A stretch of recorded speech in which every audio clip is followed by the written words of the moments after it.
का मौका दिया। और ये विषय ऐसा इसलिए भी आपका धन्यवाद करना चाहूँगा कि हम सब लोग मिलकर जिस व्यक्तित्व के बारे में आज हम यहाँ पे बात कर रहे हैं उसके बारे में और उसके बराबर हम उसके नाखून बराबर भी हम सब लोग मिलके नहीं हैं। ऐसे व्यक्तित्व सुंदरलाल बहुगुणा जी के बारे में हम आज यहाँ पे चर्चा कर रहे हैं और जिनका देहांत जो है 21 मई 2021 को 94 साल की एज में हुआ। और उनके वक्तव्य से कहने से पहले मैं एक दो लाइन में उनके पूरी ख्याति को दर्शाना चाहता हूँ कि पोथी पढ़ पढ़ जग मुआ पंडित भया न कोई, ढाई आखर प्रेम के पढ़े सुपंडित हुई। उन्होंने निर्जीव जो है, जो कह नहीं सकते, बोल नहीं सकते, भावना को व्यक्त नहीं कर सकते, एक ऐसे पेड़ों से संबंध बनाने का उन्हें एक रिश्ता कायम कर दिया। और सिर्फ उन्होंने नहीं, ये संदेश पूरे देश और पूरे दुनिया में दिया कि जिस तरीके से पर्यावरण लगातार हम सबके लिए ज़रूरी है और ऐसे कई सारे पर्यावरणविद जो है उनके बाद पूरे देश भर में, पूरी दुनिया भर में उसके बाद उत्पन्न हुए। ऐसे बड़े ख्याति वाले सुंदर बहुगुणा जी आज हम सबके बीच नहीं हैं। और मैं आपको बताना चाहता हूं कि जिस तरीके से दांडी यात्रा का जिक्र होता है, नमक सत्याग्रह का जिक्र होता है, उसी तरीके से हिमालय गांधी कहलाने वाले सुंदर बहुगुणा जी का भी जिक्र होता है, जिनके चिपको मूवमेंट की, चिपको आंदोलन की चर्चा जो है किताबों में पढ़ाई जाती है। उनके चिपको मूवमेंट की बातें जो है पूरे उत्तराखंड में, पूरे देश भर में की जाती हैं। उन्होंने 45 दिन का अनशन जो है टिहरी डैम के प्रोजेक्ट से जो विस्थापित लोग हैं और टिहरी डैम के प्रोजेक्ट से जो वहाँ पे पेड़ों को नुकसान हुआ, वहाँ की जो आबो हवा को, वहाँ के एनवायरनमेंट को, इकोलॉजी को जो नुकसान हुआ, उसके लिए 45 दिन का अनशन किया। और 74 दिन का अनशन जो है उन्होंने दिल्ली के जंतर मंतर पे किया। 74 दिन का।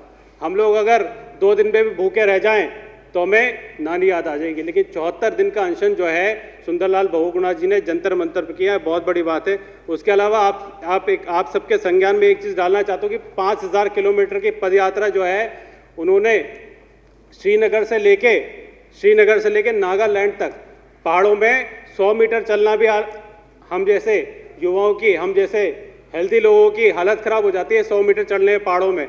लेकिन उसके बावजूद 5000 किलोमीटर की पदयात्रा, ऐसी महान शख्सियत ने, सुंदरलाल बहुगुणा जी ने 5000 किलोमीटर की पदयात्रा एनवायरनमेंट के ऊपर, पर्यावरण के ऊपर उन्हें पहाड़ों में की। लेकिन आज बहुत दुख होता है अध्यक्ष महोदय कि उसके ऊपर जिस तरीके से भाजपा राजनीति करने की कोशिश कर रही है, एक सभी सदस्य, माननीय सदस्यों के संज्ञान में मैं ये डालना चाहता हूँ।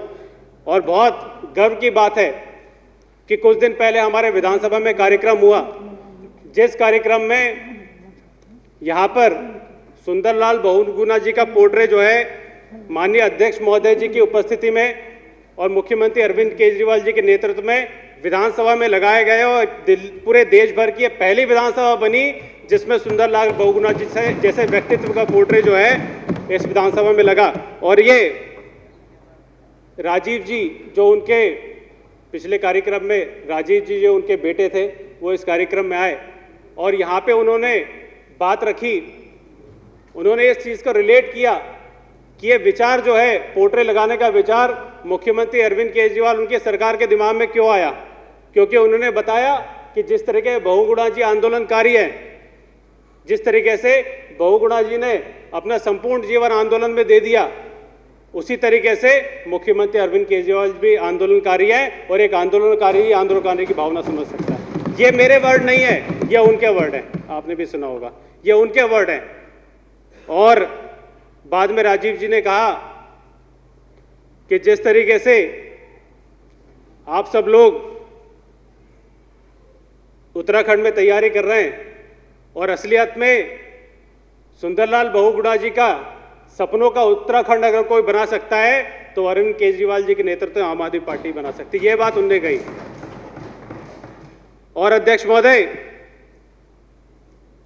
ये सब जब डिस्कशन हो रहा था उसके बाद मुख्यमंत्री अरविंद केजरीवाल जी द्वारा यह ऐलान किया गया, ये बताया गया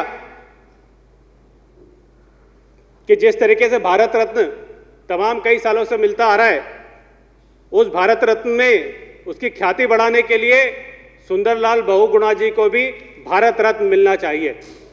और उन्होंने कहा कि उसके लिए वो मुख्यमंत्री को आग्रह करेंगे और चिट्ठी लिखेंगे।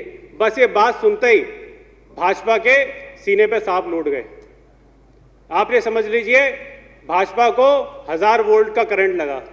और आनंद फानन ने, भाजपा वालों ने क्या किया, एक भाजपा के बहुत वरिष्ठ नेता हैं, बहुत मानते हैं उनकी बात, बहुत वरिष्ठ नेता हैं भाजपा के, और आनंद फानन में उन्होंने पूरी मीटिंग बुलाई और मीटिंग बुलाने के बाद उसको जिम्मेदारी सौंपी कि आप एक ट्वीट कर दो जी।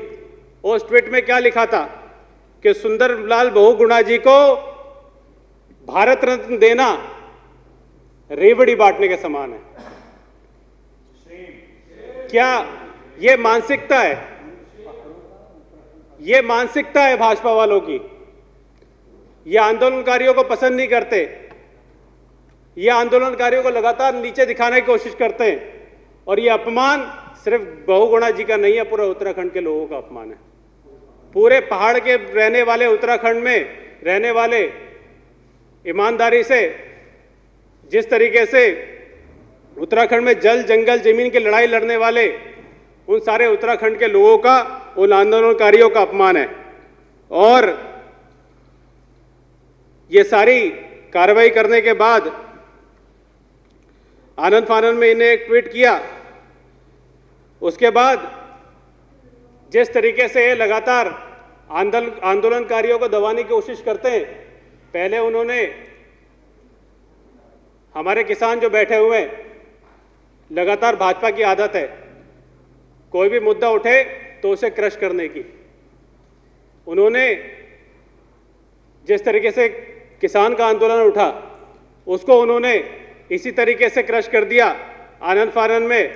और जिस तरीके से उन्होंने अनर्गल बात करके जिस तरह के किसानों के इशू को डिरेल करने की कोशिश करी, उसी तरीके से सुनियोजित तरीके से इस मुद्दे को भी उन्होंने डिरेल करने की कोशिश करी। और अभी तक किसी भी, और ये भी सुनने में आया है कि जिन भाजपा के नेता ने ये ट्वीट किया उनको प्रमोशन दे दी गई है, उनको प्रमोशन दे दी गई है, तो बहुत शर्म की बात है। परवीन जी और कंक्लूड करिए, परवीन जी कंक्लूड करिए प्लीज। जी जी जी। तो उत्तराखंड में लगातार जिस तरीके से असलियत में यह जिम्मेदारी किसकी बनती है? बहुगुणा जी उत्तराखंड के बहुत जानी मानी हस्ती थे। असलियत में उत्तराखंड के सरकार की यह जिम्मेदारी बनती है कि उत्तराखंड के बहुगुणा जी को वो पूरा सम्मान दिलाए। लेकिन उत्तराखंड में जिस तरीके से सरकार चल रही है, उत्तराखंड में जिस तरीके से सरकार चल रही है, वो लगातार मुख्यमंत्री बदलने की सरकार चल रही है और सत्ता की बंदरबाट की सरकार चल रही है। वो चाहते हैं कि एक बार कांग्रेस आ जाए, एक बार बीजेपी आ जाए, और लगातार 3 मुख्यमंत्री उत्तराखंड में वो लोग बदल चुके हैं। तो जिस तरह की गंदी राजनीति जो है उत्तराखंड में यहाँ पे भाजपा द्वारा की जा रही है, इसकी कठोर निंदा। और जिस मुद्दे पे मुझे लगता है कि इस मुद्दे पर राजनीति नहीं होनी चाहिए, लेकिन भाजपा लगातार इस मुद्दे पर राजनीति कर रही है। राजनीति करना है भाजपा को तो हम उत्तराखंड में जा रहे हैं, राजनीति करें। जिस तरीके से मुख्यमंत्री अरविंद केजरीवाल जी ने उत्तराखंड में 300 यूनिट का बिजली का ऐलान किया है, इस पे राजनीति करें। इस पे भाजपा वालों की पूरी हालत खराब है। परवीन जी आप कंक्लूड करिए प्लीज। और परवीन जी आप कंक्लूड कर रहा हूं सर, अभी तो इन्हीं को कंक्लूड करना है। मैं टोक रहा हूं ना, अभी तो इन्हीं को कंक्लूड करना है अध्यक्ष महोदय। इसके बाद माननीय उप मुख्यमंत्री और मुख्यमंत्री जी ने अपने वक्तव्य में बताया कि बहुगुणा जी कोई ऐसा नहीं कि पुरस्कार पाके या पुरस्कार पाने की उनकी कोई इच्छा है। भारत रत्न देकर बहुगुणा जी का मान नहीं बढ़ेगा, बल्कि भारत रत्न का मान बढ़ेगा कि उन्हें भारत रत्न, ऐसे लोगों को भारत रत्न मिलेगा तो भारत रत्न की वैल्यू और भारत रत्न वाली पोजीशन की अहमियत बढ़ेगी। अध्यक्ष, मुझे ऐसा डिप्टी सीएम ने अपने वक्तव्य में बताया। और जिस तरीके से भावना गौड़ जी ने अभी अपना वक्तव्य रखा, इसका मैं पूरा समर्थन करता हूं। और जिस तरीके से मुख्यमंत्री अरविंद केजरीवाल जी ने बहुगुणा जी को भारत रत्न दिलवाने की मांग करी है, और इसका मैं समर्थन करता हूं। और इस बात को पूरे विश्वास के साथ कह रहा हूं, क्योंकि मैं अरविंद केजरीवाल जी के इतने सालों से काम देखता आया हूं, और जो वो कहते हैं वो करते हैं। इसलिए मेरे को एक फिल्म का डायलॉग याद आ रहा है कि अगर मैं एक बार कमिटमेंट कर दूं तो फिर खुद की भी नहीं सुनता। तो इसलिए अरविंद केजरीवाल उनको, बहुगुणा जी को भारत में दिलवा के रहेंगे, ये मेरा पूरा विश्वास है। अब देखते हैं भाजपा क्या करती है, देखते हैं प्रधानमंत्री क्या करते हैं इस पर।